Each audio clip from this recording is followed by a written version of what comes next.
evocative descriptions of exotic places that are going to transport us out of Knoxville. Nail-biting cliffhangers and suspense. Genuinely hilarious humour. Deep irony. Dramatic reverses of fortune as the tables are suddenly turned. An inspiringly strong woman. Beautiful and smart and courageous in equal measure. Intoxicating romance. The shadow of catastrophic genocidal doom hanging over a nation. A villain who is profoundly, disturbingly sadistic and evil. Incredibly satisfying poetic justice and a happy ending. So these are just some of the things we have to look forward to, guys, over the next 10 weeks as we feast on the amazing tale of the Old Testament book of Esther. And we'll dive into the book in a second. First, just let me give us a quick heads up to orientate us regarding some of the main themes that we've got to look forward to. There are three big ones I want to highlight at the outset. And the first is God's providence. In other words, the reality that God is always at work, orchestrating events behind the scenes, working things out, causing coincidences to happen. In all 10 chapters of Esther, guess how many times God appears or is mentioned? And you probably know from the fact I'm asking that what the surprising answer is. And you're right, it's that many. On the surface, God is utterly absent. There are no miracles, no prophecies, no apparent evidence of God at all. No one ever prays to him or even mentions him, or even apparently thinks of him. And that's deliberate and incredibly clever by the author. It's teaching us that even when God is invisible, even when he seems utterly absent from our lives, even when everything seems to be unraveling and coming undone and going off the rails, have you ever had that in your life? Everything seems to be imploding. He's still in control, working behind the scenes, working all things for the good of those who love him. And so first of all, get ready for some profound, encouraging insights into this thing we call God's providence. Second, there's the theme of human responsibility. And we will get into the meat and the verses in a sec, don't worry. But it's good to set the stage so we can spot things when they pop out of this as the author means them to. Secondly, human responsibility. Because yes, God is sovereign. This is also a story about amazing, inspiring human initiative and skill and courage and smart planning and boldness and being decisive and taking action. And by the way, all the way through the Bible, the two go hand in hand. Total divine sovereignty and yet at the same time real human responsibility, as we'll see in Esther.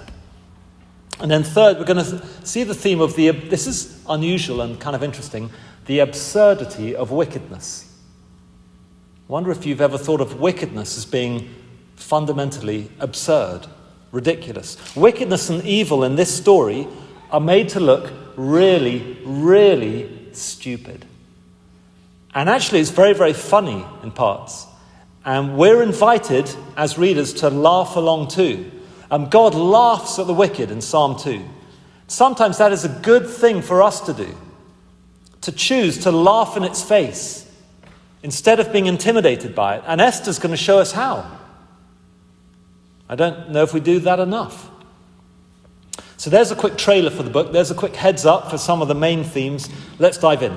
Esther opens in the mid-400s BC. In other words, while God's people are in exile, scattered throughout the massive, mighty superpower empire of the Persians.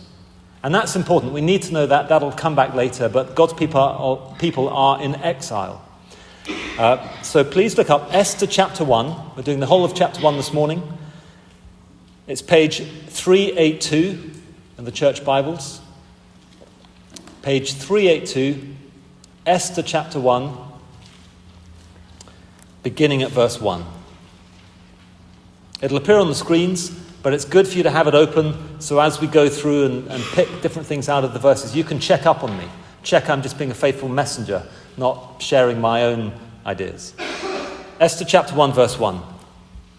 Now, in the days of Ahasuerus, and I've got to say, okay, so I did a sermon series on Nehemiah in Providence, and we made great play of the fact that the Hebrew way of pronouncing Nehemiah is Nehemiah. Well, the way of pronouncing Ahasuerus in the Hebrew is Ahasuerosh. I'm not saying Ahasuerosh, okay? Let's just get that out there. Let's keep it simple and say it as it sounds in English, which is still a little tricky, so have mercy on me if I mess it up.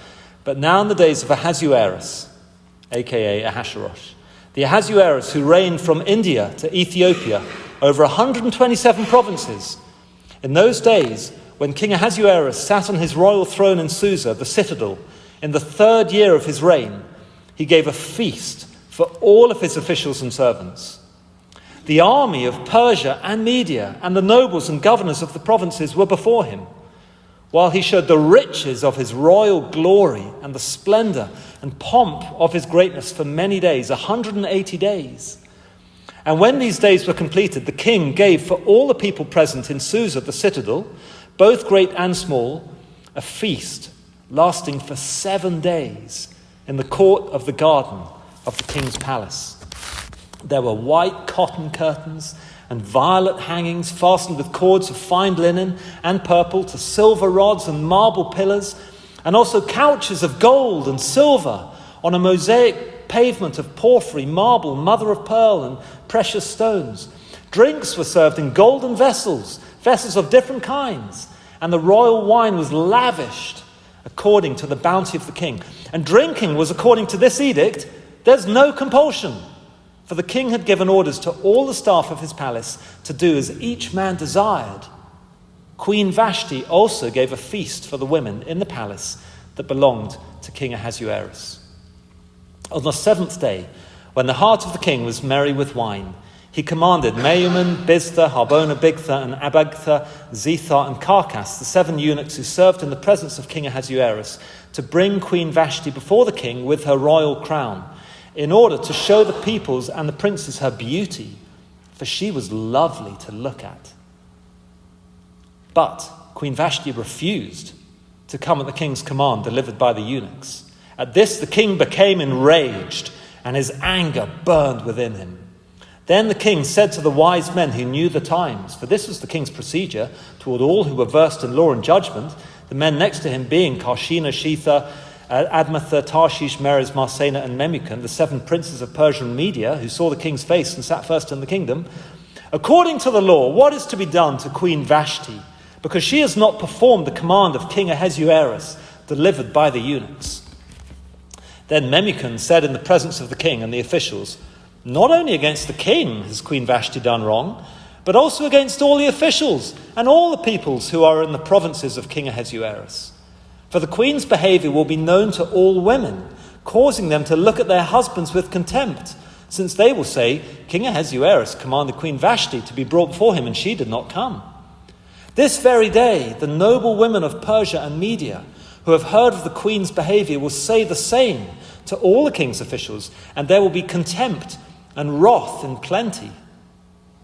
If it please the king, let a royal order go out from him, and let it be written among the laws of the Persians and the Medes, so that it may not be repealed, that Vashti is never again to come before King Ahasuerus. And let the king give her royal position to another who is better than she. So when the decree made by the king is proclaimed throughout all his kingdom, for it is vast, all women will give honor to their husbands, high and low alike.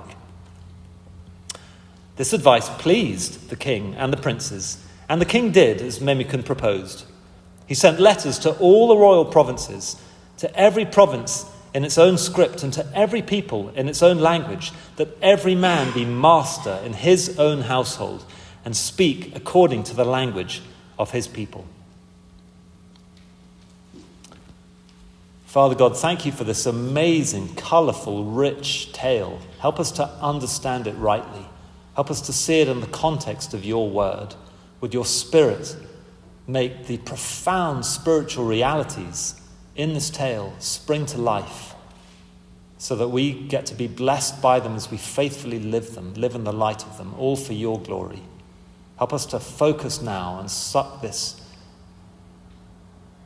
dry of the goodness and truth, as well as the humour and the other insights that you have for us this morning. In the name of Jesus Christ, the living Word. Amen. I've got two simple points this morning. Here's the first. An apparently powerful kingdom. An apparently powerful kingdom. What we're meant to see here, first of all, is this apparent power. It's a power play of the mighty Medo-Persian Empire. And this is in verses 1 to 9, point 1. So verse 1, the author wants us to know that the kingdom goes all the way from India to Ethiopia. That is 127 territories. That is many nations. And the king of this insanely powerful, wealthy kingdom throws a party. Why? Answer verse 4. To show off the riches of his royal glory and the splendor and pomp of his greatness for many days, 180 days. 6 months. Has anyone here ever been to a party lasting 6 months? That would be something, wouldn't it? And all the generals and rulers and politicians and officials and anyone of any serious power is there. And at the end of it, there is a special week-long feast. Like, how does that even work? I guess they had to sleep and take breaks from eating. I think the picture is one of just unlimited mountains of delicacies from all over the empire. You know, exotic fruits that many of the people at the feast would never have heard of or seen or even knew existed. Pineapples, passion fruits, different types of meats, again, that would have been totally new to so many people in the party. Maybe they were eating zebra, I don't know. Giraffe. Amazing sauces and flavors. I bet the Indians were good at that with the spices and the curries. That people from Ethiopia were like, this is making my head explode. Magnificent cakes, desserts that would just melt in your mouth. It was basically an all-you-can-eat luxury buffet for a week. And in verse 6, we see that throughout this week-long feast, they're surrounded by the most breathtakingly beautiful, expensive luxury available on the planet at the time. The gold and silver, all kinds of precious stones, marble pillars, fine linen, all the most expensive colours. Verse 7, the wine is flowing, it's unlimited. And this isn't any old cheap stuff. This is the royal wine, the most exquisite drink available in the empire, probably on the earth. Matured in special barrels for years, I would imagine. Now, there is one rule about the drinking. Verse 8, they make an edict, a rule. You know what the rule is? The rule is that there are no rules. There is no compulsion. In other words, you're not constricted at this party to drinking only when the king drinks. That was normally the convention. No. This time, you drink as much as and whenever you like. And there's even another feast going on at the same time for the ladies, for you ladies, in verse 9. So what do we have here? What we have here is the global pinnacle of military power, verse 3, political power, financial power, legal power, exquisite culture, unrestrained pleasure. And if you remember the context for this that we said at the beginning, this is the epicenter of the pagan empire in which God's people have been scattered. They're in exile. So they're weak. They're vulnerable. To be frank, by comparison to this that we've just seen in verses 1 to 9, they are pretty pathetic. They have none of the above. They've lost everything in terms of their homeland, their nation. And they must have looked up at this seemingly limitless power and luxury and wealth and success towering over them and thought, is it really worth staying faithful to the one true God? Is it worth taking our stand being the odd ones out, being the underdogs. Look, we're never going to get away from the power of this empire. Look at it. Look at verses 1 to 9. So why not just change teams? Why not start backing the winner? God doesn't seem to be coming through for us. Why not just go with the flow and live for this world? At least then we would be backing the obvious apparent winner. That's what God's people must have been tempted to think. And so my question is this: is that sometimes how we are tempted to think? 1 Peter 2:11 describes us Christians as being strangers in this world, in exile. We're in exile, just like they were. We're away from our home. Romans 12:2 warns us not to conform to this world, not to go with the flow, not to live for this world instead of living for Christ. Which raises the question, well, why not? Isn't the glory and the opulence and the luxury and the fulfillment and the dreams come true of verses 1 to 9 worth it? Why not conform to this world? And one answer, the Bible has multiple answers. One of the big ones is that actually this world is going down. This world is going down. All of that wealth and banqueting and power we read about just now, do you remember which city is that happening in? Just have a look down. Which city? I'll give you a clue. Verse 5. Do you see? Susa, the magnificent capital of this empire. Guess how Susa's doing now? Today, Susa is a deserted mudflat. It's just dust. Like, what a perfect metaphor. Now listen to these amazing verses from Isaiah 40. It is he, the Lord, who sits above the circle of the earth. The whole of the planet's just a circle to God. And its inhabitants are like grasshoppers, who brings princes to nothing and makes rulers of the earth as emptiness. Scarcely are they planted, scarcely sown, scarcely has their stem taken root in the earth, when he blows on them and they wither, and the tempest carries them off like stubble.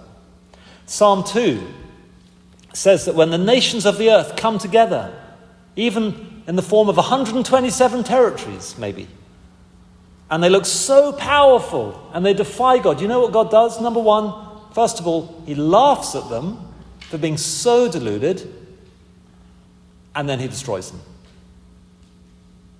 1 John 2 says that this world, in all of its opposition to God, is passing away, but that the person who does the will of God lives forever.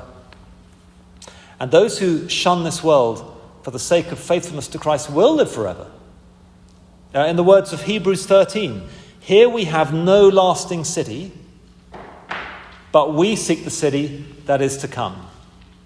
And trust me, when you read the Bible's descriptions of our eternal future with all of the feasting we're going to have, and wealth and beauty and pleasure and fulfillment, it makes King Ahasuerus, I knew I'd mess it up. It was going so well until then. Ahasuerus. It makes King Ahasuerus' party look like some catch-up in a prison cafeteria. Imagine you go back in time from this morning about 100 years, and you find yourself alone in the middle of the ocean. And then two boats happen to come by at the same time, and you get to choose which one you're going to go with for your rescue. And the first one is a small, slightly beaten up looking old fishing boat. And it's strong. You can see it's strong, it's seaworthy. It's got basic ample supplies in it, but it needs a lick of paint. Not built for luxury. It's pretty cramped. Probably a bit smelly from the engine putting away and the smell of the fish. And you realize that if you go on board that one for your rescue and join it, that's going to be a lot of hard work until you reach port, because you're going to be helping the fishermen. Then you look at the other vessel. The other vessel is nearly 200 feet tall. It is nearly 1,000 feet long. It has a displacement of over 50,000 tons. It looks amazing. probably know where I'm going with this. But you can see through the portholes that on board it has movie theatres and swimming pools and dining rooms and ballrooms with bands playing and luxury cabins. It's incredible. And you're just about to make the obvious choice when you notice the name painted on the stern of the other vessel, Titanic. That's what we're talking about here. So what does it look like practically for us not to be overly impressed by this world, taken in by its apparent glory? Let me tell you briefly about the great C.T. Studd, 1860 to 1931. Born into a very wealthy, powerful family. He received the best education money could buy. He was an elite sportsman with an international career. It's cricket, actually. There's not enough cricket happening in Knoxville. Let me just put that out there. C.T. Studd moved in the elite social circles of his day. And then to top it all, he inherited the equivalent of over $5.5 million in today's money. He had the world at his feet. He was smart, wealthy, talented, popular. He could have been anything and done anything he wanted. Now, he had a conversion experience to Christ when he was about 18. He then drifted back into living for this world. And then when he was 24, 6 years later, his brother, who he loved, he was very close to, became very seriously ill. And it looked for a while like he might die. And that really shook Studd to his senses. And he later recalled grappling with the question, quote, "What is all the fame and flattery worth when a man comes to face eternity?" And he went on to admit to himself, "I knew that my sport wouldn't last, and honor wouldn't last, and nothing in this world would last, and that it was worthwhile living for the world to come." And so what he did was he gave away the entire $5.5 million, donated the entire inheritance, all of his money. He walked away from all of those privileges. He spent the rest of his life as a missionary, dying in Africa many years later after bearing incredible fruit when his health eventually gave out. He wasn't perfect. He was flawed like the rest of us, but he did know what it meant not to conform to this world, not to be over-impressed by it or intimidated by it or seduced by it or envious of it. And we're not all called to do exactly what he did. Maybe some of us are. Don't want to discount that. But we are all called not to be taken in by the cotton candy of this world's prestige and power, and instead to joyfully pour our time and our money and our energy into living lives for Jesus Christ instead. Doesn't look impressive. But it is to back the real winner. And that brings us exactly onto our final point, which is a truly pathetic king. And this is where some of the humor comes in. After an apparently powerful kingdom in 1 to 9, now we see a truly pathetic king. And this is verses 10 to 22. This point is briefer. Let's do a quick profile on King Ahasuerus. So verse 10, not in control of himself, probably drunk. At verse 11, he wants his supermodel wife to appear before him in her crown so that he and his drunken buddies can lust over her. And the text isn't entirely clear. Possibly he wanted her to be wearing only her crown. Verse 12, she's like, no thanks. And he loses it. He loses his mind. He throws a fit like the big baby he is because he doesn't get his way. Anyone here respecting him yet? Is the kind of king you guys would like? I know you guys are a little triggered by kings and that. There are some good ones, but maybe not King Ahasuerus anyway. I won't say that on July the 4th, don't worry.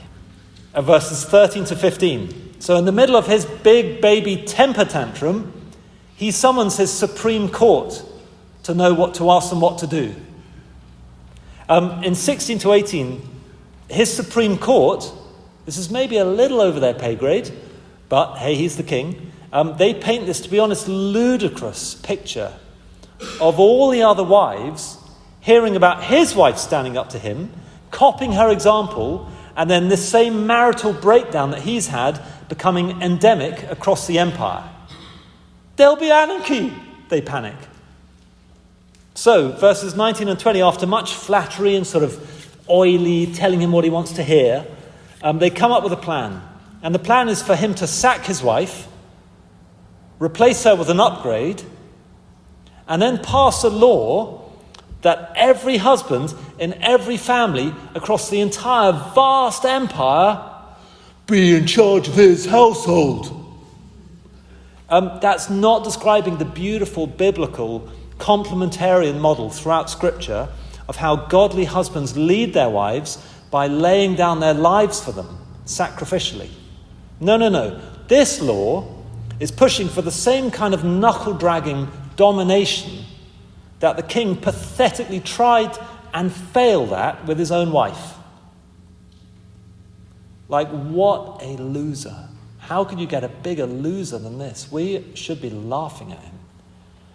When I was at elementary school, I remember going along to the photography club a few times. And sometimes it involved messing around with negatives. In other words, do you know what I mean? Those black and white versions of photos in the olden days on strips of film, in which the colours are all the opposite way around to the actual final photo, so that the light bits in the real photo appear dark in the negative, and the dark bits in the real photo appear light in the negative. How can we view this portrait in Esther 1 of such a pathetic, unattractive, impotent, unimpressive king without our minds going to his diametric opposite, the one and only true King of Kings? Where King Ahasuerus threw a party to display his own glory, King Jesus always did everything he did for the glory of his Father. Where King Ahasuerus was slave to his own appetites, his own physical appetites, King Jesus prayed in the Garden of Gethsemane, "Yet not my will, but yours be done," and was then able to walk the walk as he went to the cross. Where King Ahasuerus was happy to try and exploit and humiliate his wife for his own ends, King Jesus laid down his life for his people, who the Bible calls his bride, out of his selfless compassion and love for her. Where King Ahasuerus cast his wife out the second she let him down, King Jesus says of his bride in John 6:37, "Whoever comes to me, I will never cast out."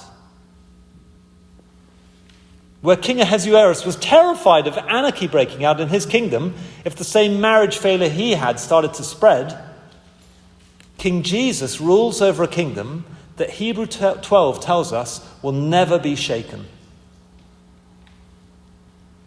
Where King Ahasuerus couldn't command the respect of his own wife, the word contempt is repeated in the passage for a reason, King Jesus commands the respect and worship of countless millions from every tribe and tongue and people and nation, and will do forever. And where King Ahasuerus told husbands across his kingdom to follow his example by dominating their wives in the way he had tried to, King Jesus commands husbands across his kingdom to follow his example by leading their wives through tenderly laying down their lives for them, protecting them. Let's allow the grotesque, pitiful, laughable clown that is the loser, King Ahasuerus, point us, by contrast, like a photo negative to his exact opposite, the incomparable King Jesus. Have you taken him as your king? He's a good king. He is a good king to follow. Have you repented of your sin, as Nick was urging us to earlier, and put your faith in his death to pay for it, so that you might go from the good-looking ship that's going down to the real deal? And if you have done that, are you truly living for him? And if not, what needs to change? Because he is worthy.